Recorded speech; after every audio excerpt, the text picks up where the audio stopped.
Was a bit of a delay on live, but good evening, everybody, and welcome to episode number 8 of Two Guys, a Girl, and a Scene, the resident movie podcast of the Geeks Worldwide Radio Network. Joining me here tonight, as always, I have the lovely Miss Sarah Belmont. Hi, I'm and here. And the equally lovely Mr. Jonathan Reyes. What is up? I'm excited for this one. Really excited. Good. And I'm your third co-host, sometimes referred to as the third wheel, Agasicles. We are recording just a skosh after 11 p.m. East Coast time on the 16th of January. We're actually almost starting on time, so I'm quite happy. This is our first viewing room episode for this month, and we will be discussing Ex Machina. Do not argue with me about the pronunciation. That is the proper pronunciation for it. So we're going to talk about a bunch of stuff. Starting off with box office receipts. Jonathan, you want to... Hey, I'm sorry. I've been completely rude. How are you guys doing tonight? Doing well. I've watched some really, really good stuff lately. And, Ex Machina was one. It's kind of a spoiler for our next viewing room, but The Martian, I saw also. I watched them back to back because I was like, might as well.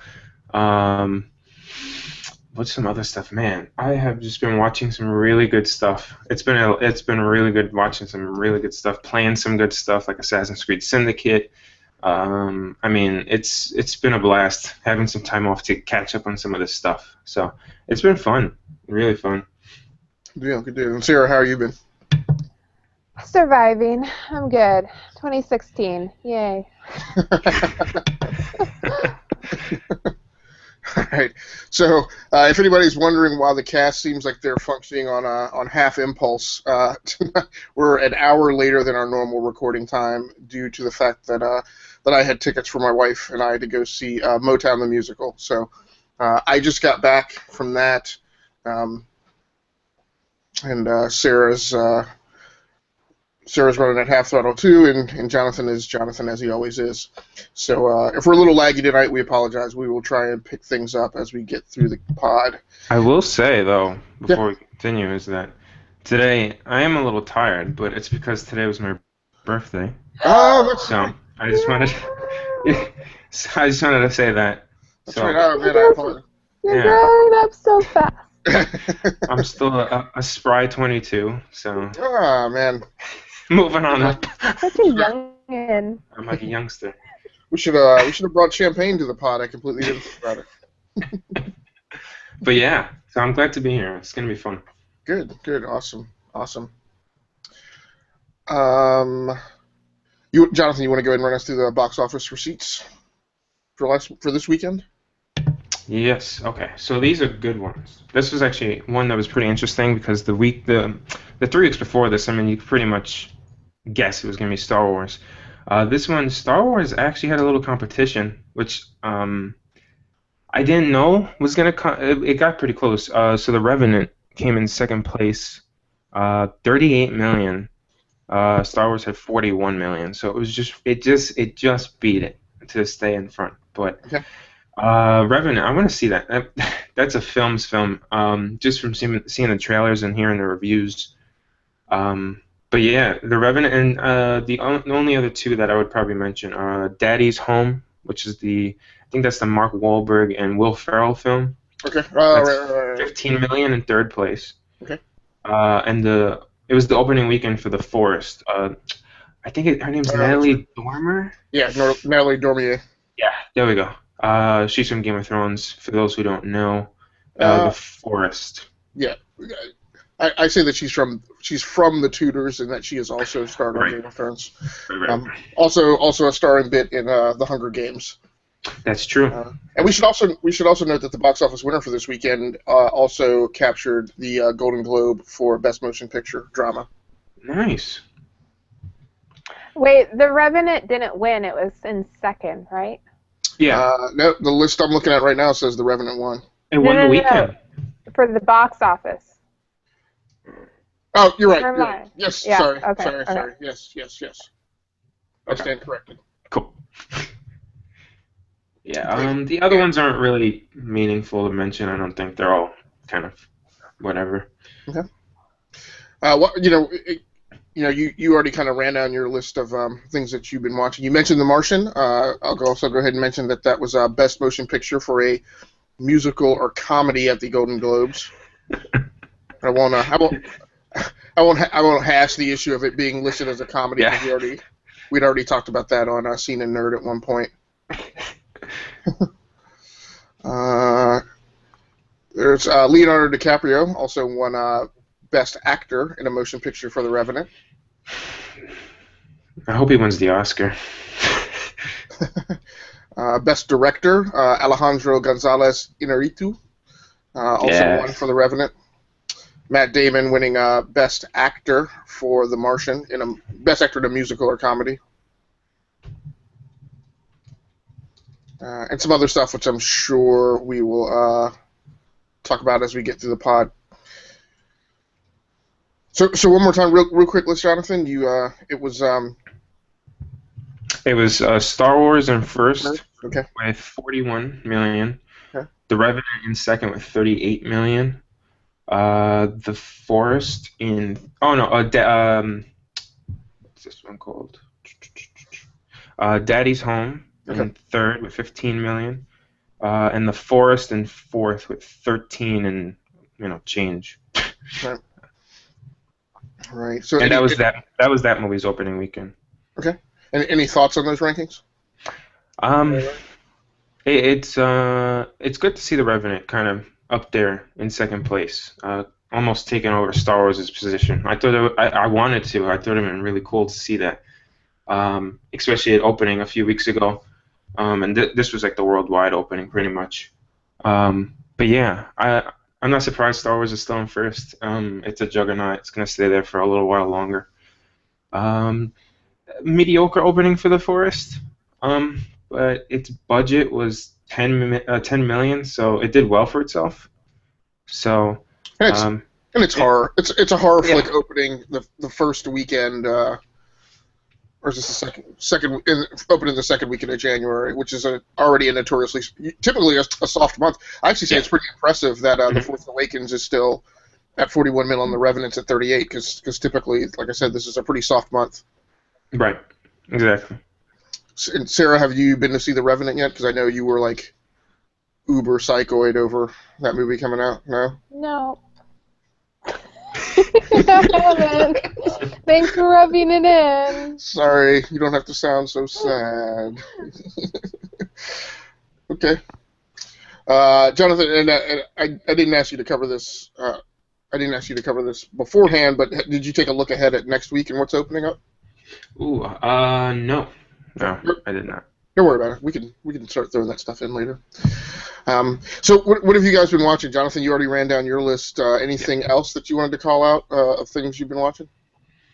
Ooh, I have kind of sporadically been trying to get my way through the X-Files for the first time because I know it's coming back in another week or two for a limited 6-episode event.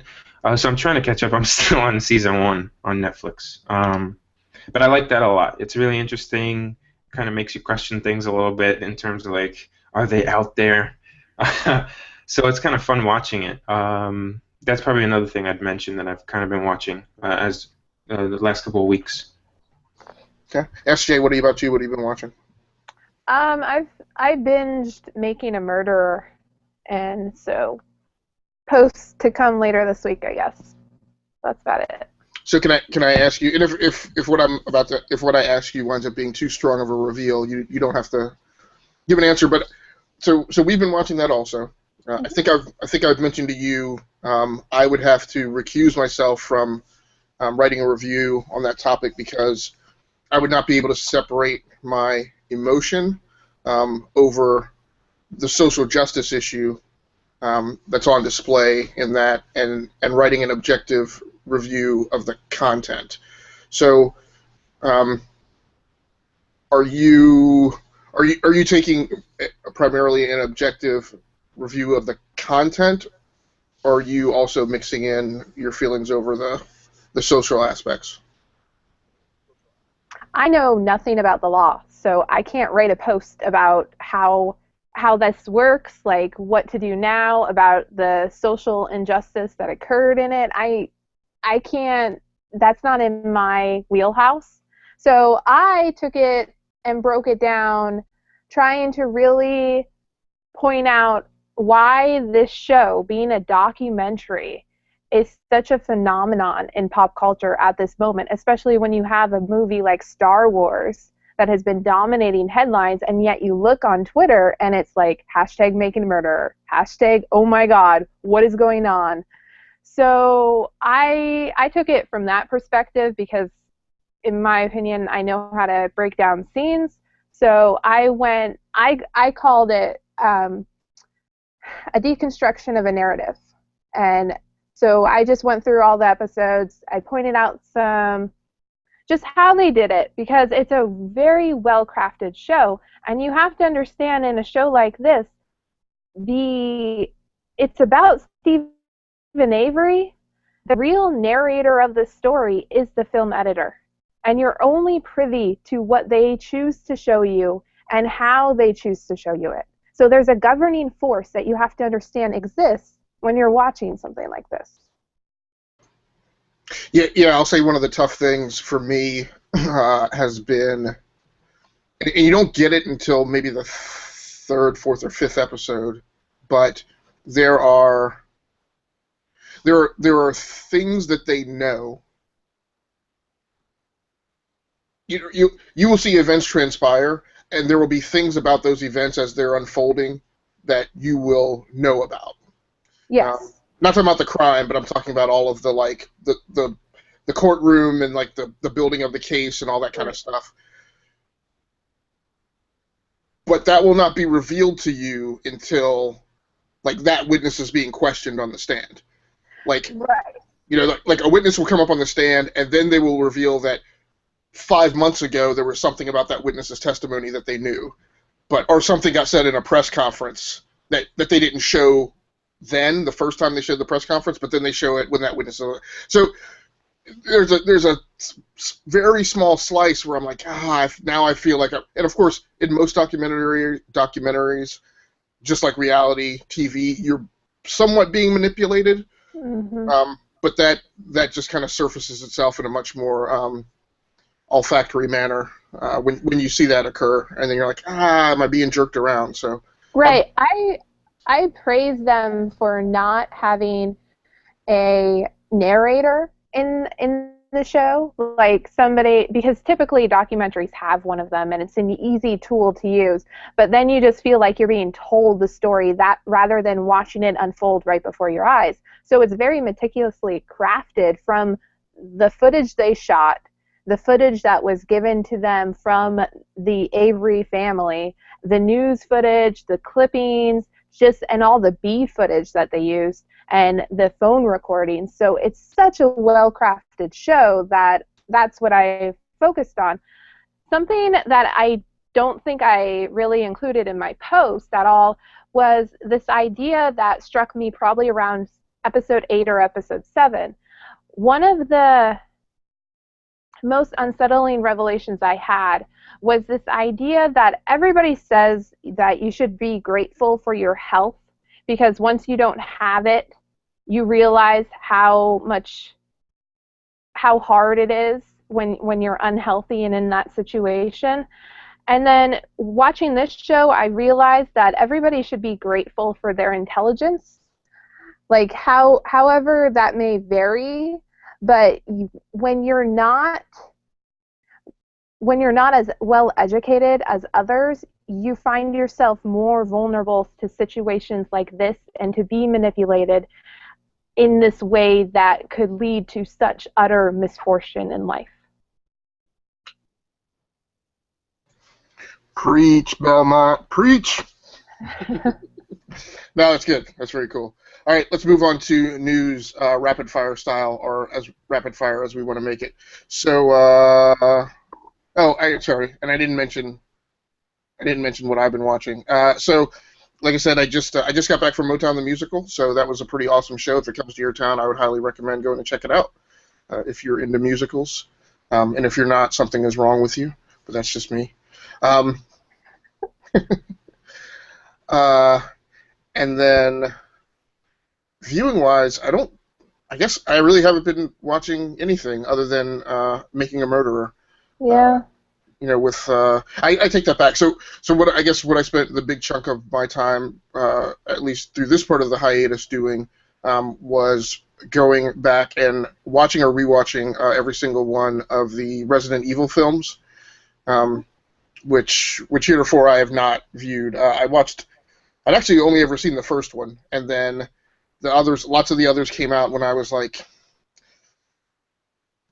off doing other things in other places. So, where I couldn't watch movies. So I recently decided to get caught back up on a lot of those. And I was actually surprised. I thought that I was going to walk away from that series thinking they were all horrible. But I'm actually a pretty decent fan of 3 of the 5 of those. So it was a good time watching those over the break. Okay, so next up news. First headline. And I think Jonathan. I think you're. Yeah, there you go. Background noise was coming through a little bit. So article posted over on the IGN movie site. Anthony Hopkins regrets returning for Hannibal and Red Dragon. Now that was the title of the post. I didn't really read his interview saying that he regretted. Well, no, I take that back. He did say he made a mistake of doing it 2 or 3 times. So he's much happier with Silence of the Lambs, not too happy with the rest of the movies. For anybody who knows the lineage, he did Silence of the Lambs, he did Hannibal, and then he did Red Dragon. And I actually didn't think Hannibal was that bad of a film. Maybe not as good as Silence of the Lambs. There's something to be said for pulling that off the first time. And I have not seen Red Dragon. Do any of you guys have any thoughts on this at all? I could see how Hopkins, wouldn't be too happy with the fact that he regurgitated a role 2 or 3 times because he's just not that kind of actor. But any thoughts from you guys on that news story? Yeah, I mean, I agree with you with what you said last. I was kind of surprised hearing that he said that because I thought I just think he's so good in the role, and it was just shocking to kind of hear that because I've kind of always held this hope out of him coming back to the role. But I mean, now with the Hannibal series, I actually prefer Mads Mikkelsen over him in the role. Funny enough, but when I saw that, I was really shocked. I do too. Yeah, I could talk all day about that show. Anyway, so I agree. Hannibal is not a bad movie. Red Dragon's kind of iffy, and Silence of the Lambs is really good. That's how I would kind of rank them in my own mind. But I was a little surprised to hear him say that. And then reading through what he was saying, he really didn't sound like he enjoyed his time. And I think it's with what you said, I agree. It's just not the fact that they're bad movies. It's just that 2 or 3 times he's like one of those actors that does a movie and never goes back to it. So I think that's the case here. He just kind of grew tired of the role, which kind of makes sense. But I'm glad they kept him for the 3 times because I mean. He's really good in the role. Good deal. Sarah, any thoughts on that one? No, not really. All right. All right, JR, you're up next. Yeah, this one's pretty cool. So Ridley Scott, he's in talks to bring back The Prisoner to the screen. Now, for those of you who don't know, The Prisoner was a British TV series in the 1960s. This movie will be an adaptation of that one. He's in negotiations for it. It's been in the works for a while, according to IGN. And basically, The Prisoner it's going to tell the story of a former government agent, number 6, who, after resigning from his job, finds himself trapped in an isolated village. As he struggles to find freedom, he's hunted by those who seek to uncover the knowledge he holds. So it'll be interesting to see how he does this because I mean he's coming off of The Martian. I mean before this movie comes out, it'll be Alien Covenant. And it's just I read earlier today on another website. I think it was Collider. It's just interesting how this is all going to fit in and into his schedule because he's got the 3 Alien movies that he's preparing. And then this one on top of it, will he then just do Alien Covenant and then hand off the rest to maybe Neil Blomkamp or someone else? So it'll be interesting, but I've never heard of The Prisoner before. I, I thought it was a remake of the one with Jake Gyllenhaal a few years ago. I don't know why. Prisoners. But yeah, this was anything Ridley Scott touches is pretty interesting to hear. So we'll see. We'll see. Yeah, and I was a big fan of when he and his brother Tony, may he rest in peace, were together doing Numbers. I was a big fan of that show. Does that you guys? Sarah's nodding her head now. Nobody reacted when I said Numbers, so I was. Yeah, I've heard of it. I've never seen it. Okay, Yeah, all right. same. It's procedural crime drama with a mathematician teaming up with his FBI special agent brother to take down crime.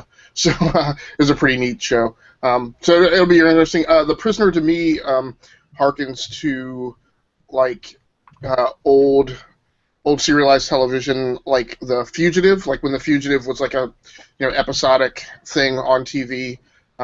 It has the theme and the topic sound like it's going to be that kind of a, or like The Prisoner was that kind of a film. So I'm interested, or kind of a TV show. So I'm interested to see what he does with that and how he modernizes it. And Sarah, what do you have for news?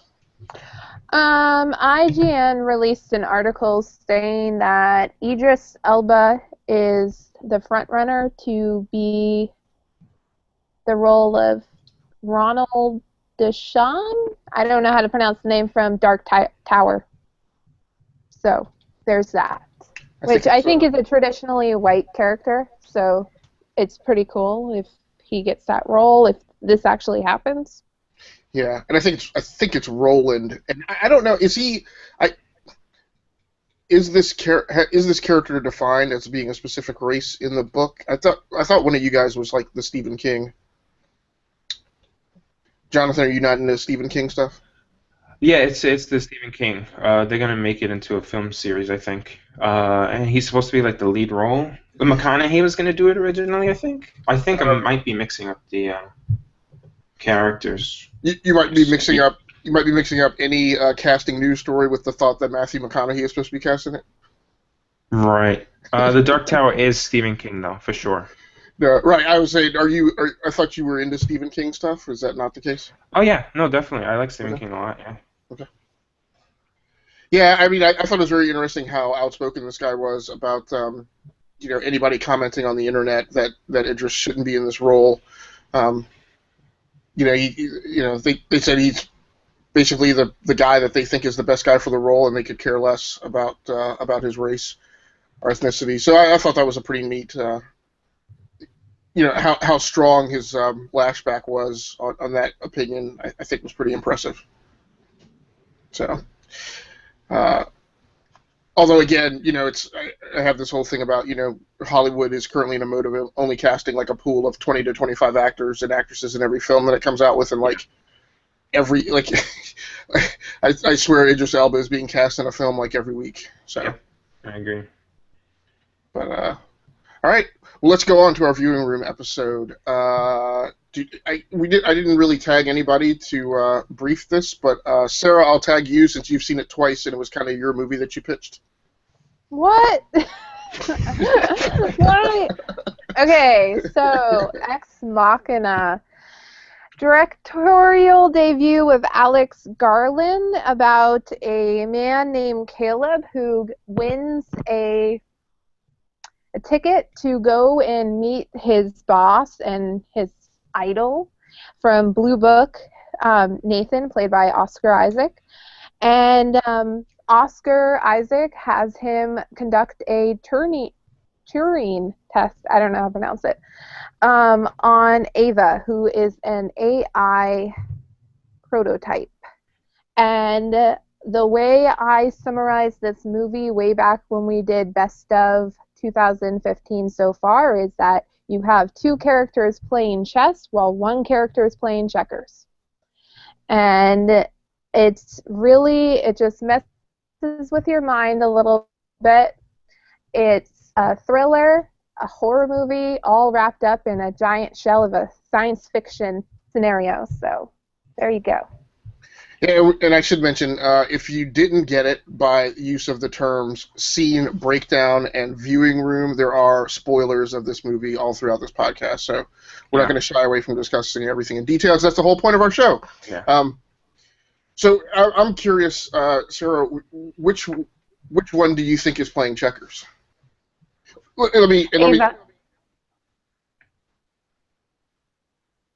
And that's your thought of how it's portrayed throughout the movie, or is that your thought in terms of your summary takeaway from the film?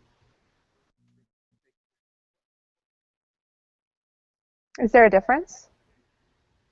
Yes, if I understand the way you're applying the term. I guess my thought is throughout the movie, Caleb and Nathan think that they're the two playing chess and Ava's playing checkers, but when the movie ends,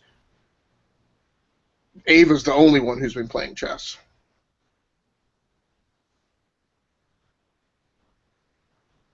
Okay. I guess so. I don't know. I don't know. I mean, but there's a third option. And she uses the third option to manipulate her way out of the situation, and that's what happens, I guess. Right, and I guess that's the point of my takeaway, is that at the end of the day, it's the two humans who were duped. Right. Indicating that she was playing them the entire time. Oh yeah. Yeah. Okay. I feel like we're saying the same thing. Slightly different ways, right? Yeah. Don't worry, that happened to me earlier today too. I don't know what's going on this weekend. Perhaps in your world, checkers is an uber complicated game, and I'm just missing the point. Yeah, I guess maybe I switched around the metaphor. I don't know. John, what did you think of the movie? Mind blown. Okay. Bye, everybody. No, I mean, if you're listening to this, we're gonna spoil it. Watch this movie. This is probably one of the few movies that we've done for the viewing room that I will say you need to watch. And I wish I could, like, watching The Martian and watching Ex Machina to start off 2016 has been the best thing ever. But then thinking about the GWW, we just did our best of lists. I'm like going back to the movies I had as like my best movies. I'm saying, damn it! Like, these definitely would have been in that list. Maybe one of them wouldn't have trumped my final decision. But man, this movie is really, really good. It makes you think constantly, and every time you have a certain thought about something, you're wrong. And I really, really like that. I mean, that's how I saw it. Now, this was your first viewing. This was my first time. Yeah. So I'll definitely, if I forget, you guys need to remind me. So I'll definitely put on the post and on SoundCloud to, a lot of times we say that there are spoilers, but just skip ahead. This is a film where you just need to not listen to this podcast if you haven't seen the movie. Yeah. But let me ask you. You say mind blown like in Sixth Sense mind blown, or the movie I thought of immediately was Inception, where kind of like it kept bringing you on these levels where you kind of thought you had the idea of what it was trying to give you, but really didn't grasp it entirely until the end. And then even then, you got to see it again in order to really get it. Right. Okay. Then I blame Sarah, because I had been poised to understand that there was some kind of, and I apologize for use of the term, but I can't think of anything else right now. Because I was poised to know that there was some kind of mindfuck that went on in this movie. I was on guard the whole time. Like, so number one, knowing it was an AI, the first time Ava's introduced, I immediately went into the mode of saying every character in this film is an AI suspect. Yeah. Like, the first smell of suspicion was somebody different is going to be the AI. So, so I was putting everybody in a bucket, and I was like, I was so glad they did the Caleb thing, because they don't do that in Blade Runner. And that leads to the decades of speculation we've had about whether or not Harrison Ford's character is actually an android. So I was glad that they went at that right on the nose. But yeah, I just and because I was on that edge, the reveal Caleb makes about he had already done all the security stuff the first time he knocked him out, I kind of already had that like as a suspicion. So there we go. I felt like 90% of what could amaze you in the film I had considered or thought out. I will admit that the whole thing, the final conclusion of the fact that Ava had been playing them, including Caleb, was the sliver of the unexpected that got me. So, Sarah, you had a comment? I did. It was a question. I did. What did I do? No. How do you know that? I did. I was asking because when I said I kind of went into it, I guess maybe slightly jaded and suspicious. I thought you had a reaction to that. No. No, I'm good. Okay. So thoughts on the cast and cast performances? Oh man, I first was introduced to Domhnall Gleeson when I started my. I want to get back to this column. I've just been thinking about getting back to my film column I started in the summer.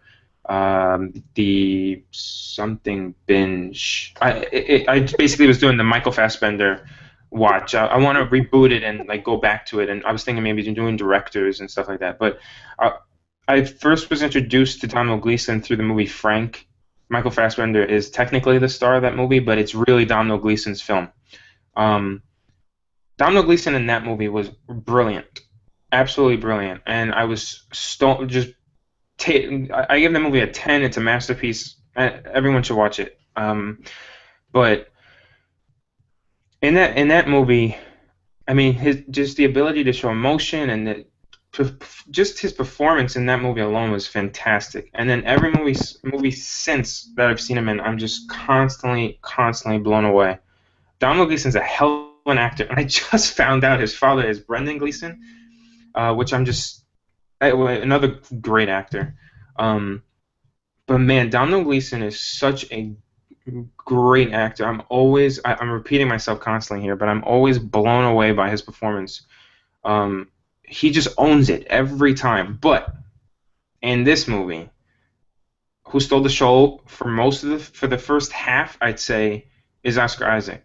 This was the first movie where I said to myself, like, his line at the end of the movie kind of describes the whole movie for me. This is fucking unreal. Like, when he said that, I was like, that's the description I want to give this film, like, if I could.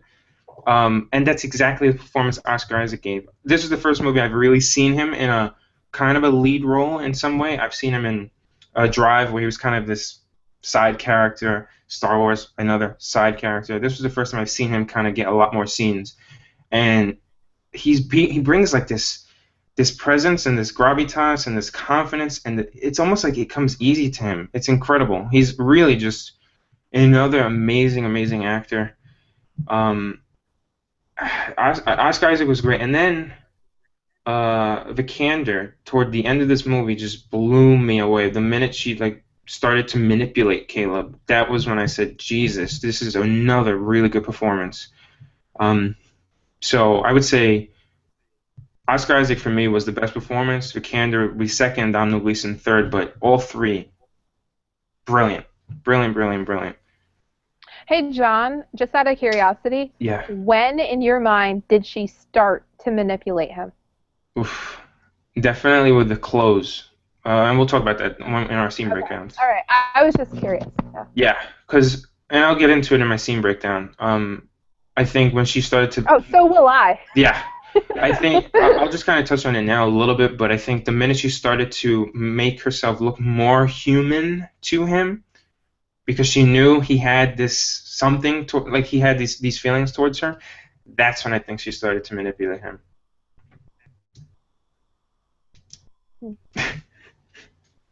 Sarah Belmont, thoughts on cast chemistry, cinematography? Well, I mean, I could talk about that for probably like 3 hours, but there's deliberate casting choices in retrospect. Being the person who's watching this movie for the second time, it was really interesting to pick up on little details considering how I knew the story was going to unfold. And you have Domhnall Gleeson cast, and he's tall and he's lanky and he has that innocence about him and that look of man-child almost. So you buy that, which is good for his type of character.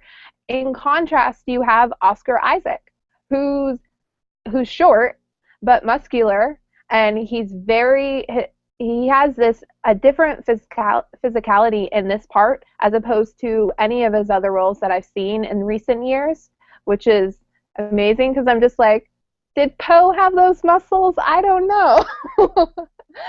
So it's just interesting to watch him, and he's very direct and really chooses his words wisely and carefully, and you almost to the point where there's a coldness about him and how he delivers those lines, so you almost don't believe him, even though knowing how the movie ends, he's telling the truth, like pretty much throughout the whole movie.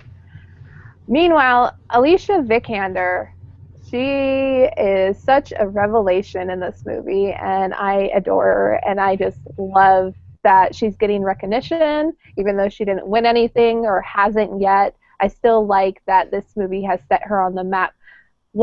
Did anybody notice she never blinked in the movie until the very end? Wow. I didn't. Yeah, she would look down, and that's how the actress was able to stretch out those scenes for so long. But no, she never blinks to direct to camera. So, and that's just amazing. So No, that is incredible. Jeez. So let me ask you, Sarah, in terms of Vikander's performance, her character does not have a requirement to show a lot of range. So what is it about her performance that particularly left you feeling like it was exceptional? I would argue that it does require her to show range because you're playing multiple levels simultaneously because you are a robot, but you're a robot wanting to present yourself as a human.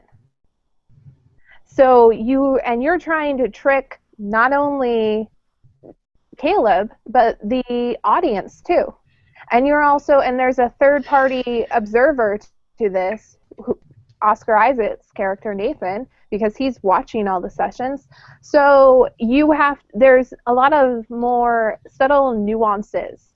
And her physicality in it, she's very stiff, but she's also very graceful in her movements. And because Nathan has this great line in the movie about how the real test is to show you that she's a robot, but to, even after showing you, to make you still believe she has a conscience. And I feel like through that performance, she nailed that. Because during the first few, you want to believe her, you're kind of suspicious hearing the reaction, and you have your own suspicions knowing this is sci-fi, so yeah. So key qualifying question, is Nathan evil? Wow. No. I agree. I'm going to have to see it again, but I would say no on initial viewing. Okay. It is the AI. But there's more to talk about on that side of it too. Evil is a strong word Yeah. that I don't think, and part of the beauty of this is none of them are defined as good or evil. There's more layers to it and more. Right. It's more ambiguous than that.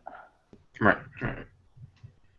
Really? Because I guess one question I would ask is, does it follow suit that Ava holds hatred for Nathan? Yeah. Yeah.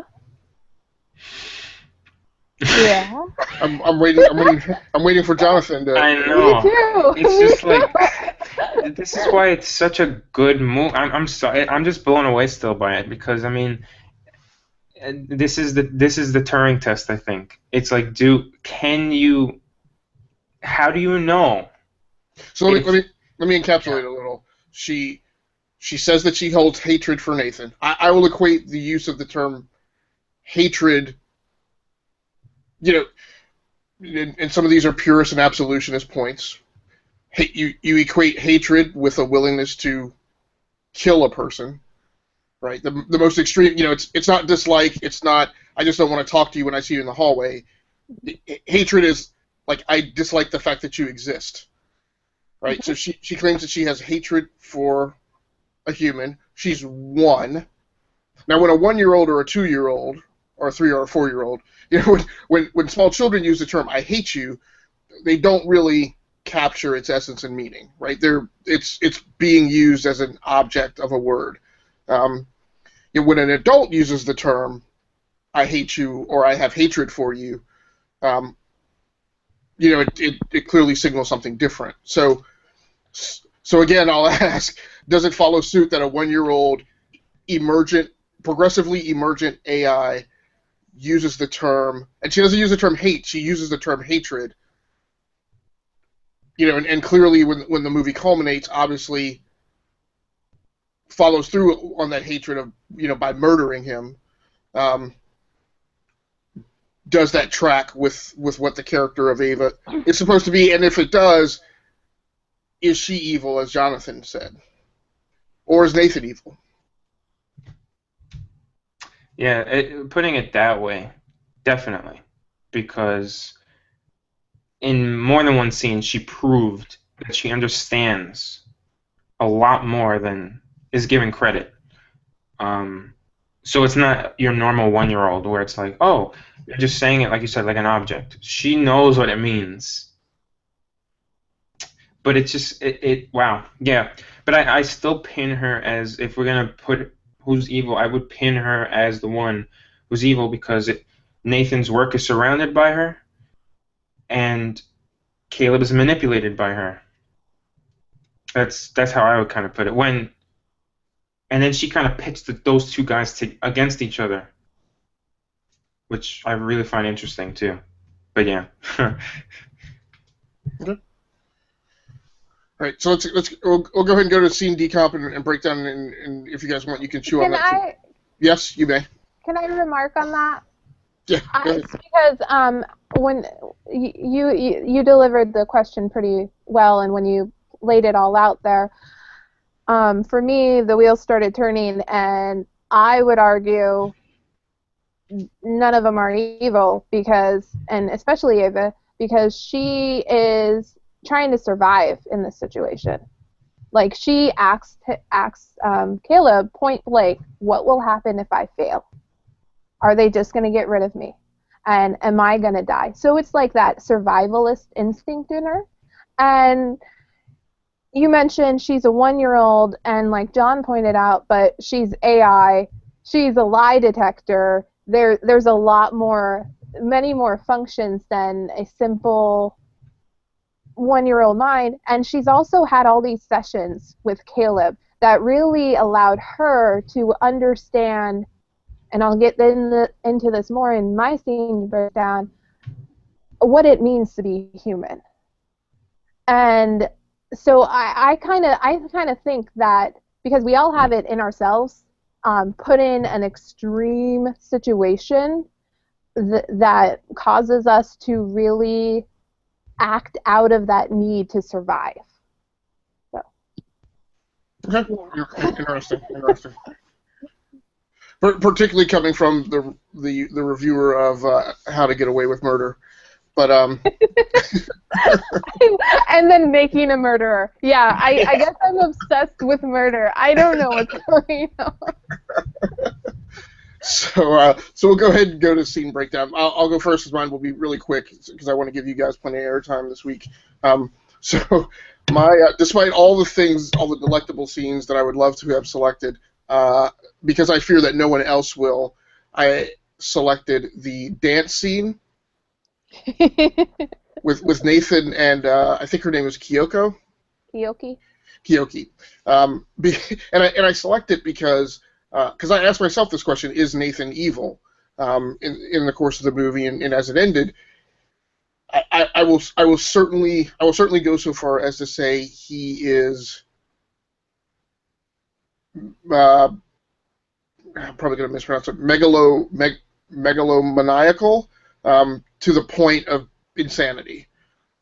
Mm-hmm. Like he has definitely left the building. And when you are at the point where you either program or teach one of your multiple AI prototypes to engage in a Ross and Monica, similar to dance routine, your your mind has definitely gotten completely off kilter. So that was my selected scene, and interesting that they did it like in a red light room. So there we go. Oh, Go ahead. now since you brought up the coloring, Mm-hmm. okay, think about it this way. There's three main colors that are emphasized throughout the entire movie. You have red, like with the red room, and when the shutdowns, when the power outages occur, it's all red, the red brick hallway. Then you have the forest, which is green, and really that pure earthy green. And then you have the blue for all of the functions. RBG, which is what computers use to translate into color images. So my question to you, are we watching this movie through Ava's eyes?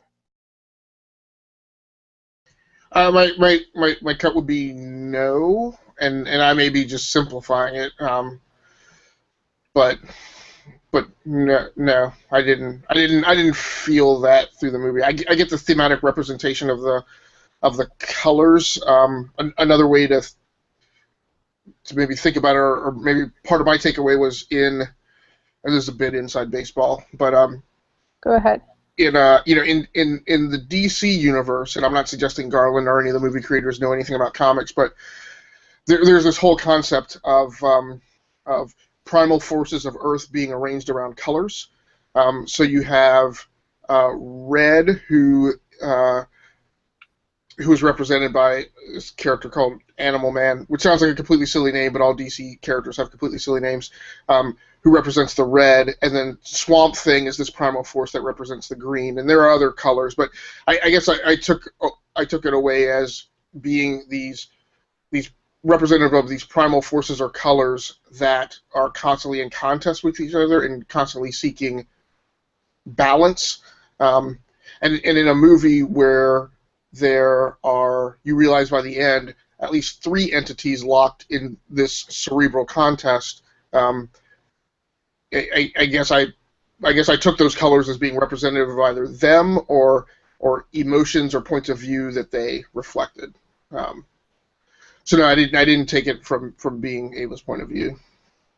But that's just me. So Sarah, you've got the next scene breakdown.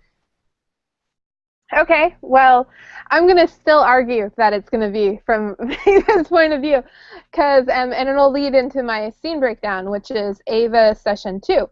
So, two things I want to point out is Nathan's house is almost a glass house, and which gives you that sense of, which is funny because it's a larger version of the observation room that Caleb sits in during all of Ava's sessions. It's a confined glass space, and so why I chose Ava Session 2 is because leading up to the scene, there's a conversation going on between Nathan and Caleb describes talking to Ava as if looking through the looking glass.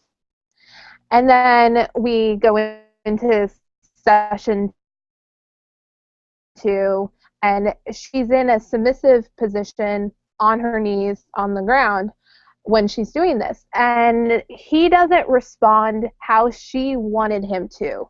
And so the wheels start churning, and you see her stand up and then start to walk around. By her doing that, she is showing that, or the frame is indicating that she's starting to take control. And she has, in this situation, more freedom than even Caleb does, because Caleb's still in this confined space, a glass box, and she's able to walk around freely. As she's walking around and the conversation continues, there's multiple moments where you see her reflection through the glass box, making it appear that she has two faces, and she's being deceptive. There's one moment in this scene where that does not occur, and it's when he brings up his parents. And rather than the camera being shot from the perspective outside as an observer, it's from inside, and we're looking up at Ava, and we see her honest reaction, and I think one of the few times where we get that honesty from her, and you see a flicker of pure sympathy for him through her eyes, and in that small moment. And then the power burst, or the power outage happens, and she warns him about Nathan and not to trust him, which was done so well because then it comes back on, and she instantly acts like nothing happened and just returns to the facade. And then the camera pans, and it pans past that broken part of the observation glass. So something happened, and it's just a reminder of that and foreshadowing for where this is all going. And he's completely shrouded in darkness. So the camera work is so beautiful throughout this movie to really show how these ideas of power and control in these relationships, and makes you question who's observing who. Because also in this scene, as soon as the conversation turns to Nathan, she sits back down, again in that submissive position, and on an even playing field with Caleb. And we cut during their conversation about Nathan to the security cameras to remind you there's a third party, there's a third observer. So to go back to my original point about seeing this through Ava's perspective, again, Nathan's house is a glass house, and rewatching the movie, I noticed a lot of scenes where it was just Nathan and Caleb talking about Ava. The way it's framed, you almost feel like you're watching them through a glass wall, and we're observing them like they're observing Ava, and she's observing them. So it's all over the place. No, I can see that point. If you ask yourself the question, who's watching the cameras when Nathan is not sitting in front of his computer, and could they be getting used for something else? So yeah, that is an interesting take. So Jonathan, what about your scene breakdown? Mine follows Sarah's session 3, and I mentioned it a little earlier. Is that's when Ava tells Caleb to close his eyes and she'll be back. She wanted to show him something, and she's looking through her closet to see what to wear. Basically, all the same dress, but just different colors and designs. And then just a row of wigs, long hair, short hair. A picture of a woman there that I guess she wanted to look like. And then she comes out and shows herself to him and asks him what he thinks of her. He says, good. And I said earlier to Sarah, was like, I think this is the first time she manipulates him, because I think this was like the first conversation they ever had about like going on a date and going to that traffic intersection she wanted to go to. And I thought this was a really interesting scene to see how far this AI could kind of manipulate Caleb, a human being. And then that's even put into question later on of whether he is or not, because he kind of wonders, how can he feel this way towards something that's not real almost? But you kind of question that because of how perceptive she is of things around her and how not aware she is. I thought this was an incredible scene for that reason, that something technological can manipulate something organic, or in this case, organic and inorganic interacting. You know, so it's interesting what they do because if Ava's not, I feel like this happens just naturally in any relationships where you're questioning like, okay, well they return my affections? Am I just making it up in my own head? Are they just pretending? Like, you never truly know because you just have to go with your gut instinct. So, and I think that's really well done how they went about that.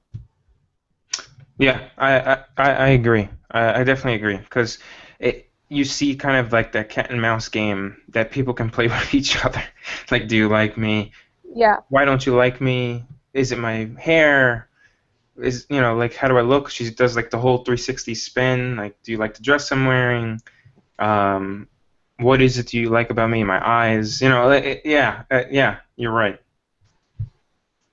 You know, in that scene also, the music that they use, and actually throughout the whole movie, those three tones that they use, or that tonal music, it's from Close Encounters of the Third Kind. Really? And they do that to pay an homage to it because this is man meeting another species for the first time. Ah, wow, that's cool. That music, by the way, is called ominous music. Ominous. Yes. It's apparently from every time I saw it come up on the subtitle. Ominous music. um, so I want to get back to this notion of who's evil, is anyone evil? If Ava is not evil and she's only going on survival technique, what is it about survival that requires her to lock Caleb in the house with most likely no hope of rescue? If Because she apparently manipulated the computers to prevent him from being able to use his swipe card to access the computers. What is it about that extra layer of insurance that she slaps on? I would argue unnecessarily.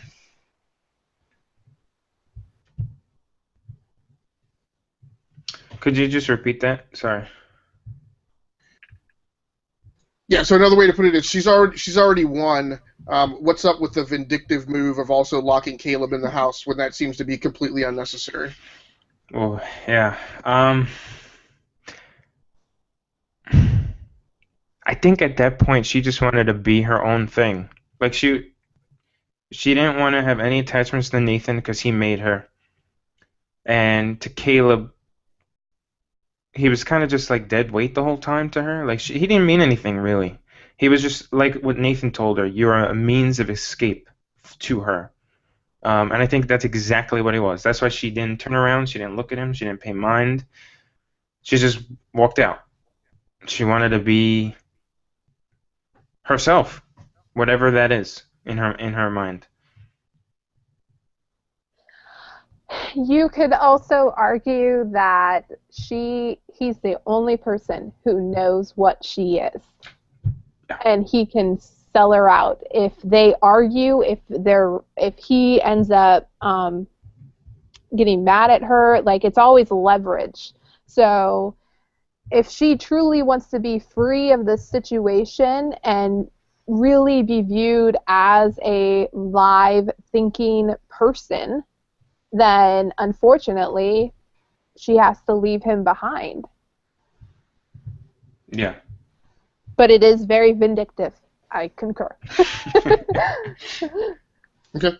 Give the movie kind of ends with some uncertainty in the final outcome. Do you believe that Ava will kill again?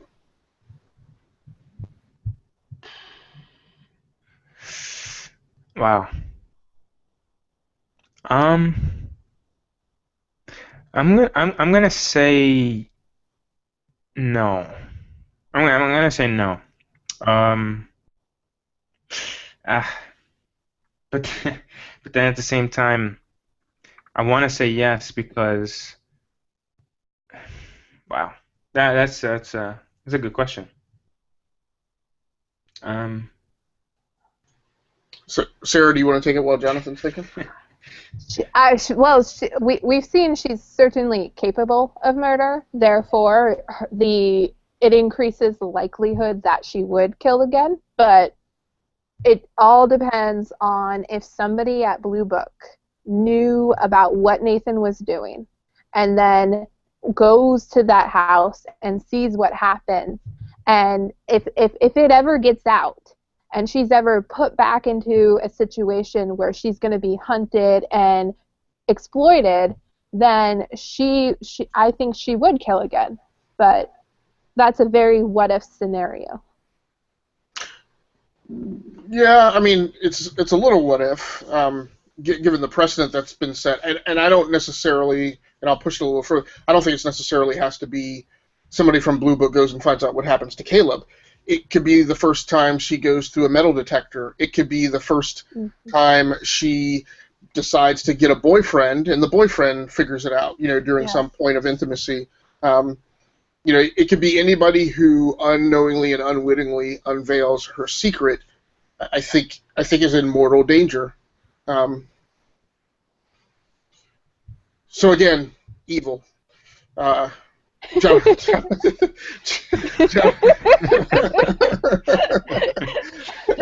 Evil. Period. Done. Yeah, I mean, it's so hard to answer this, but I mean, I do agree. I think she's definitely capable of killing because she's shown that she can do it, and she does it without flinching, and obviously because she's AI, and that's where I kind of question, how do you know if she's really feeling anything? Right. Because not only does she kill herself, she convinces another AI to place themselves in danger initially. I feel to insulate herself against the likelihood of the first retaliatory attack, right? So she has her stab Nathan in the back first, right? Doesn't really particularly do anything to help her when Nathan attacks Kiyoki. Doesn't do anything to revitalize Kiyoki. Once they have done away with Nathan. So again, just kind of in a very scary way, a very self-centered, self-preserving life form who places her own needs in the extreme above others. Because I would contend, there are other levels she could have gone to without necessarily, killing everyone. To affect some means of self-preservation. And then the curious thing is she that way because that's what she sees in Nathan? So at the end of the day, is she simply become her maker, and followed through on that, in kind of a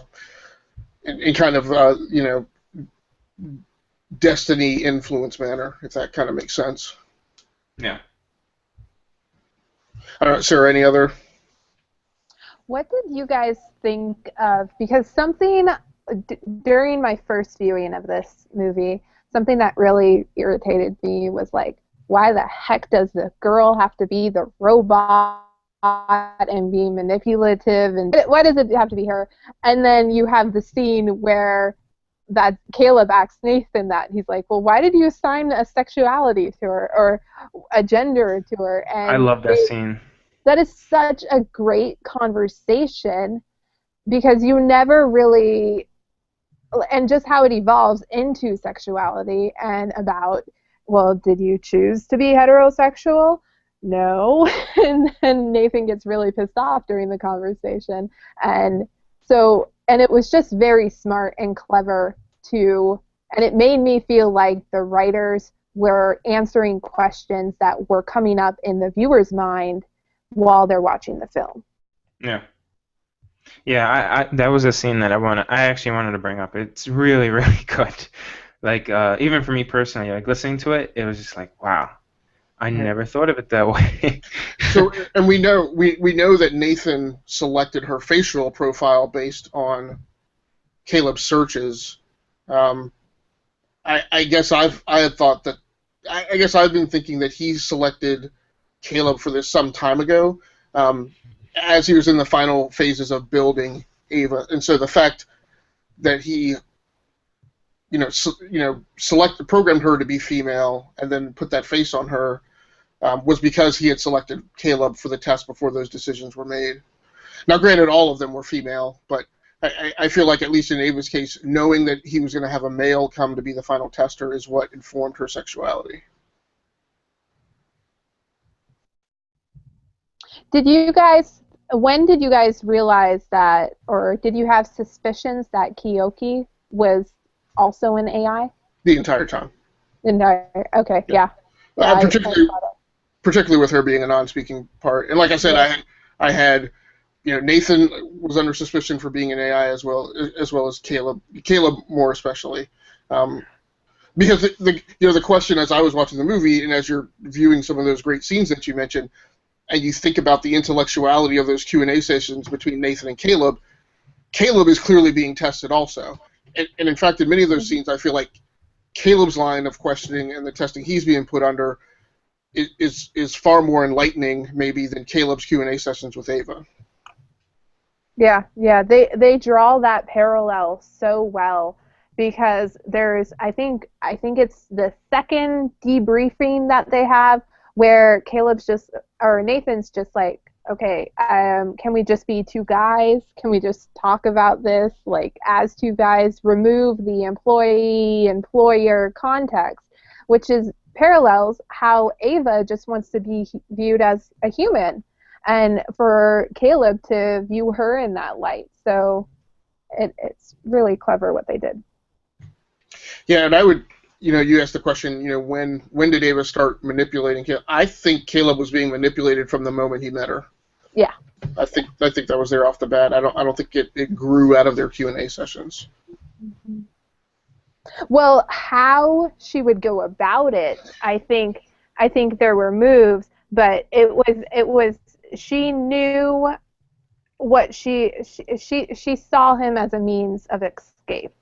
Right. And just yeah. Yeah, exactly. So any further thoughts on this movie? Watch this movie. I do have one more. Yeah.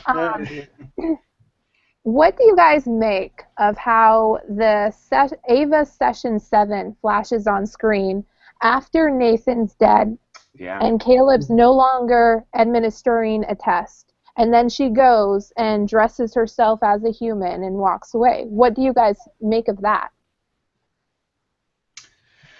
Yeah, when I saw that come across the screen too, I said to myself, why is that? And I think it was more about her this was her own test for herself, like how can I now become what I want, instead of someone, like she was saying throughout the film, instead of someone kind of having a switch to turn me off or decide what I'm going to do, or being in the same place and not be able to get out. I think that's what she was doing. It was the first time she was able to dress herself up the way she wanted to look, go to that traffic intersection to people watch. That was her testing herself, I think. Mm-hmm. Yeah, and of course the suggestion is that she's still learning, or that as an AI, and I probably use the term too frequently, that as an AI she's still kind of emerging into the consciousness that she, I guess, will eventually become. Again, at that point, for me, and maybe it's a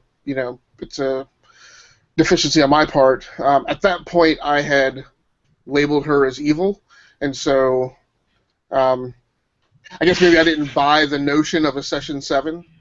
Like I read Session 7 simply as epilogue. Okay.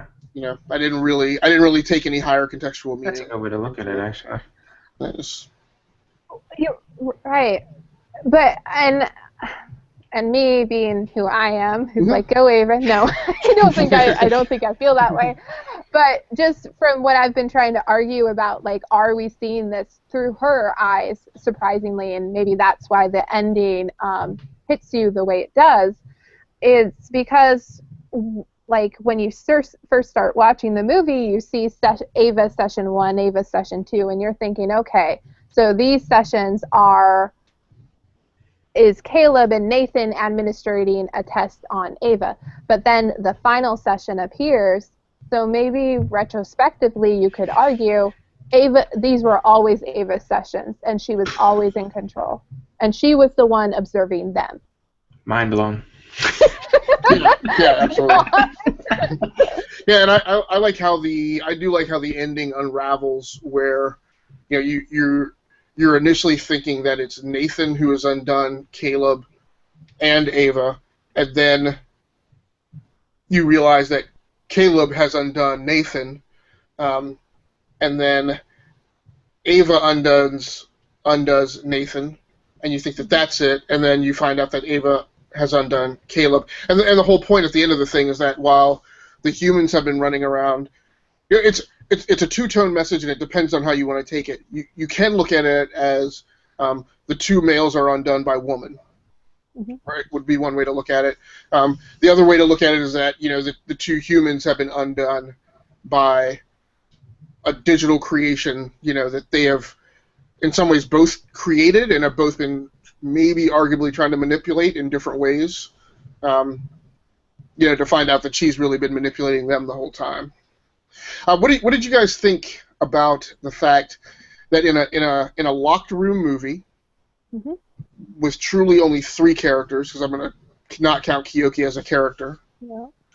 What do you think about the fact that there's really basically zero interaction at a dialogue level between Nathan and Ava?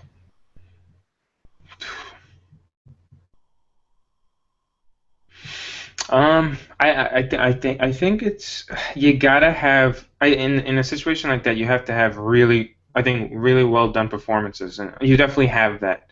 But I think if you're going to do that, also, you've got to tell that story of their interaction in some way, and they do that in the interactions between Nathan and Caleb, where you kind of get a sense of this kind of like he even mentions, I'm like her.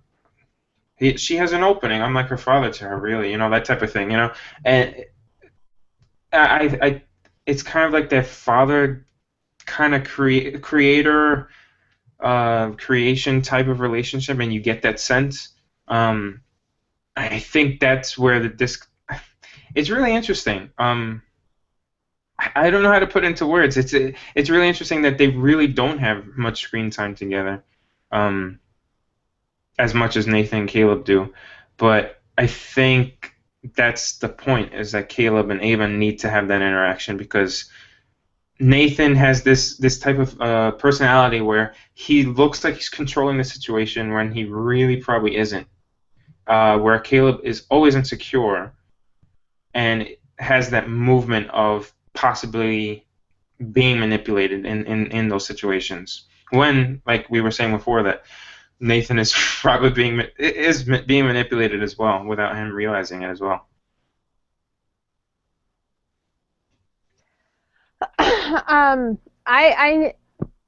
For whatever reason, that never really stuck out to me, probably because the script is so strong, and the scenes between Caleb and Nathan, you learn about his relationship with Ava and vice versa.